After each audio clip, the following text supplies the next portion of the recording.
انا ما اصدق انه هذا المكان موجود اصلا في الكرة الارضية، لكن مزرعة شوندشيب نفس الموجودة في الكرتون.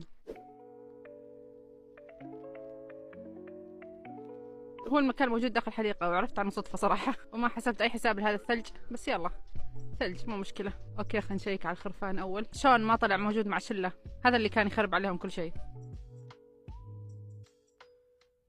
في شخص ظريف مسوي سنو مان فوق الخروف، عاد ثلج مع خروف ابيض، حرفيا مو مبين انه ثلج من بعيد. خلينا نسوي له قبعة بالثلج.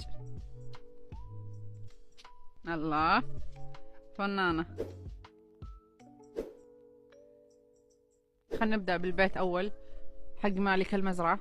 هو كان عنده كلب صح؟ هذا مدخل الكلب؟ اي صح، الكلب الاصفر ذاك. هذه غرفة المعيشة حقتهم.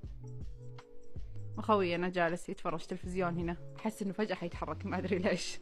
ترى مرة حجمه كبير، مرة كبير.